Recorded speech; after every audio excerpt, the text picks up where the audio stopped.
Oh goody. Okay, got some trinomials to factorize over here.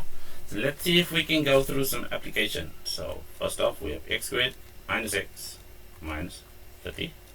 So let's do the work. Our leading coefficient is 1, which comes from here. Yeah, so the factors of 1 are just 1 and 1. There's my separator. Now I look at the factors of 30. Those would be 1 and 30,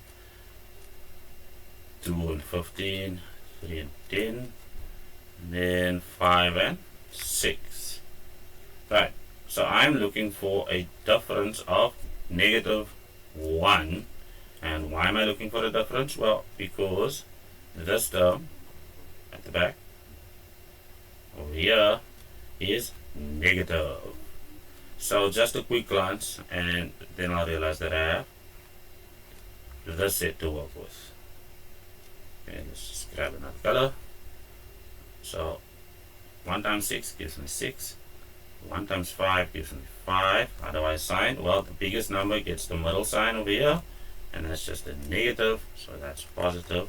That'll give me the negative 1 that I'm requiring, which means I'm ready to construct my factors. Those will be x, 6 and 5. 6 obviously getting the negative sign, and 5 getting the positive 1. So that is done and dusted. Moving right along, let's take that example. Right, x squared plus 13x plus 42. Again, exact same process. We do not deviate. 1 and 42, 2 and 21, 3 and 14, 4 doesn't count, 5, no, 6 is 6 and 7. And then I'm ready. Well, given that everything's positive, I'm now looking for a sum. I am looking for a sum. I want to add these things up now. Well, that's 43, that's 23, that's 17. None of those work. That's what I'm stuck with. Well, that's going to give me 7. And then 1 times 6 in that direction is going to give me 6. 6 plus 7 gives me 13. And I'm ready. Because everything's positive, I have positive signs. Here's my x's. And then 6 and 7. And we are done. At least for that set. Okay, grab the eraser. Need some space, I need some space, I need some space. Okay, nearly ready. Let's do a proper cleanup. And then for x squared plus 9x plus 20, again, process. We then have 1 and 20, 2 and 10, 3 doesn't count, 4 goes into 20, 5 times, and well, guess what? We're looking for the sum of 9. Why? Because our constant term is positive and the sign of the middle term is positive. Now we already know that these factors are both going to have a positive sign. 1 times 5 gives me 5. 1 times 4 is going to give me 4, and 4 plus 5. Let me make a better 4. And a better 5. 9, so I'll have x plus 4 and x plus 5. Final one there in the set is going to be x squared minus 7x plus 6. 1 and 6 and 2 and 3 as factors. Well, I'm still looking for the sum of two factors that are going to give me 7, but I already know that both my factors are going to be negative.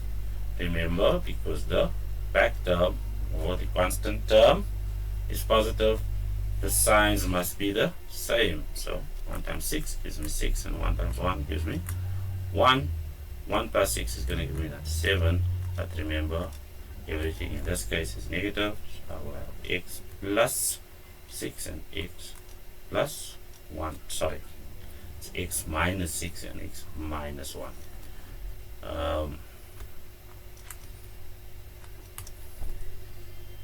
Yeah, that covers those. And then here at the back, I have some, let's call this a pre-cooked meal. says x plus x squared minus 12. Now we always need to be careful. You can't just dive in. This thing is not in the form that I would want it. We have something called standard form, which means I want the term with the highest exponent up front, and we can now go lower. So the next lower number is x to the power 1. So x goes second, that goes first, and then obviously the constant term is last. Now and only now am I ready to factorize this expression.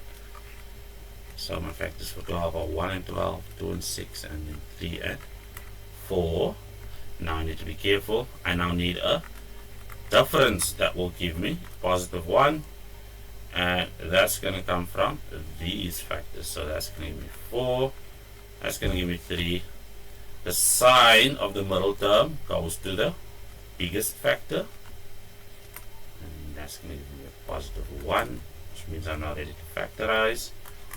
So I'm going to have x minus 3, x plus 4. So you can see over there. Let me close this bracket by closing it all behind you. And that is that.